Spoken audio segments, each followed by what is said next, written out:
नमस्कार दोस्तों। पहला प्रश्न है, निम्न में से कौन सा उदाहरण अधिगम को प्रदर्शित करता है।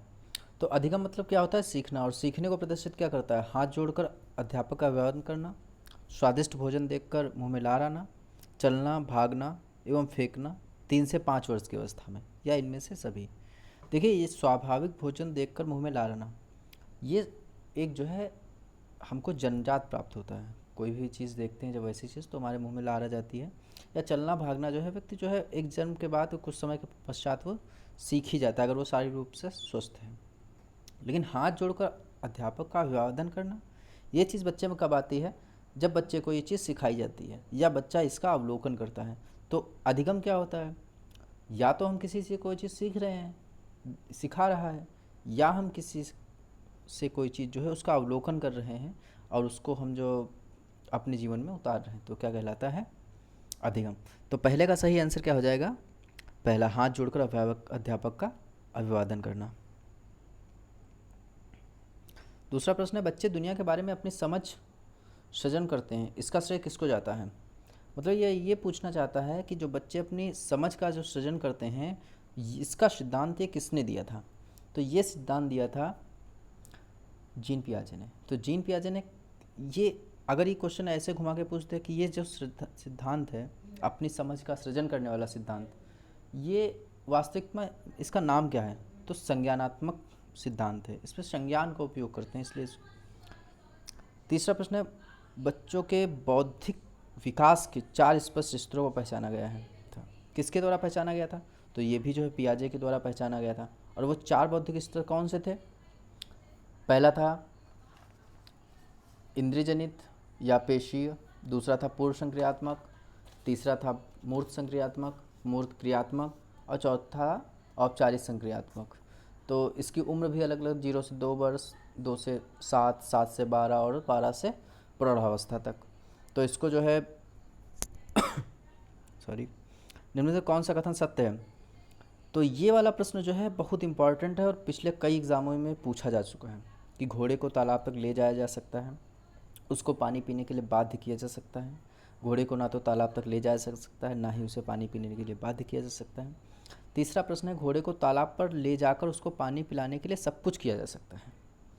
चौथा है, घोड़े को तालाब तक ले जाया जा सकता है लेकिन उसको पानी पीने के लिए बाध्य नहीं किया जा सकता। देखिए, ये मुख्यतः सिद्धांत है किस पर? इसका आधार जानना जरूरी है। तो इसका आधार क्या है? इसका आधार है अभिप्रेरणा। जब तक व्यक्ति के अंदर कोई अभिप्रेरणा नहीं होगी, तब तक वो व्यक्ति कोई कार्य नहीं कर सकता। उसी तरीके से जब तक हम सीखना नहीं चाहते हैं, जब तक कोई बच्चा सीखना ही नहीं चाहता, तब तक वो कैसे सीख सकता है? तो सबसे, जब तक वो सीखना चाहेगा तभी तो वो सीखेगा। तो वही चीज़ ये घोड़े के उदाहरण देकर बताई गई है कि जब तक घोड़ा नहीं चाहेगा, उसको तो हम ज़बरदस्ती तरीके से तालाब तक तो ले जा सकते हैं, लेकिन उसको पानी पीने के लिए बाध्य हम नहीं कर सकते हैं। वो उसका जब मन होगा तभी वो पानी पिएगा। निम्नलिखित में से किस कथन को सीखने के लक्षण के रूप में नहीं माना जा सकता? अब इसमें से देखना है कि कौन सा जो है सीखने का लक्षण नहीं है। व्यवहार का अधिगम सीखना है, व्यवहार का अध्ययन सीखना है, अनधिगम भी सीखना है। देखो, ना सीखना भी सीखना है। कोई बता सकता है कमेंट में कि ये सिद्धांत किसका है कि अनधिगम भी अधिगम है? तीसरा है, सीखना एक प्रक्रिया है जो व्यवहार में मध्यस्थता कर सकती है। चौथा, सीखना कुछ ऐसी चीज़ है जो कुछ अनुभवों के परिणाम स्वरूप घटित होती है। तो ये भी सही है। तो पहला, व्यवहार का अध्ययन जो है, व्यवहार का अध्ययन जो है वो सीखना नहीं है। तो व्यवहार का अध्ययन फिर है क्या? तो व्यवहार का जो अध्ययन है वो अवलोकन है। अगले प्रश्न के तरफ चलते हैं। ये इस बार की परीक्षा में जो 2019 का सीटेट था, उसमें प्राइमरी और जूनियर दोनों में पूछा गया प्रश्न है कि सिद्धांत के रूप में रचनावाद सूचनाओं को याद करने में, पुनः स्मरण द्वारा जांच करने में बल देता है, या शिक्षक को प्रभुत्व वाली भूमिका पर बल देता है, या अनुकरण की भूमिका पर बल देता है, या दुनिया के बारे में दृष्टिकोण निर्मित करने में विद्यार्थियों की भूमिका का बल देता है। देखिए, रचनावाद का सीधा सा अर्थ है रचना से। रचना मतलब क्रिएटिविटी समझ सकते हैं आप। बच्चे को खुला छोड़ करके उसको अपने हिसाब से सृजन करने की जो छूट हम देते हैं, उनकी भूमिका पर बल देते हैं, उनको अपना दृष्टिकोण रखने का, उनका अपना नज़रिया रखने का जो हम उनको देते हैं माहौल, वही क्या है? रचनावाद है। तो इसका चौथा विकल्प सही हो जाएगा। निम्नलिखित में कौन सा कथन सीखने के बारे में सही है?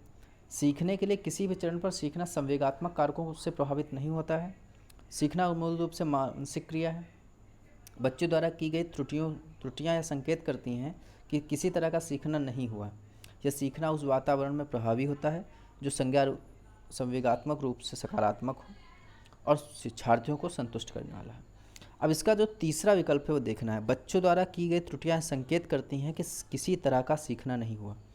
अगर किसी तरीके का सीखना नहीं हुआ तो त्रुटियां कैसे हो सकती हैं? त्रुटियां तो तभी हो सकती हैं ना जब बच्चे सीखेंगे, तो ये तो गलत हो गया। पहला है, सीखने के किसी भी चरण पर सीखना संवेगात्मक कारकों से प्रभावित नहीं होता है। देखिए, कोई भी प्रश्न अगर हमारे दिमाग में आता है, कोई भी उत्तर हम पे पढ़ते हैं, कोई भी लाइन पढ़ते हैं, तो हमको उसको जो है अपने दिमाग की अपने उस पर कसौटी पर खरा उतरना, ये देखना है क्या वो वास्तविक रूप से संभव है। अगर वो चीज़ वास्तविक रूप से संभव नहीं है तो वो गलत है। तो सीखने के लिए कि किसी भी चरण में सीखना संवेगात्मक कारकों से प्रभावित नहीं होता, तो ऐसा कैसे हो सकता है? जो हमारे संवेग हैं, जो मैकडूगल ने हमारे 14 संवेग बताए हैं, उनसे कैसे प्रभावित नहीं हो सकता है? तो ये जो है गलत हो गया। और फिर सीखना मूल से मानसिक क्रिया है। देखिए, सीखना मूल रूप से मानसिक क्रिया नहीं है। बहुत सारे ऐसे भी होते हैं जो शैक्षिक रूप से मानसिक रूप से कमज़ोर होते हैं, लेकिन वो बहुत अच्छे अन्य क्षेत्रों में होते हैं। जैसे कोई बढ़ई हो सकता है, कोई लोहार हो सकता है, बहुत अन्य तरीके के बहुत जो डिज़ाइनर्स हो सकते हैं।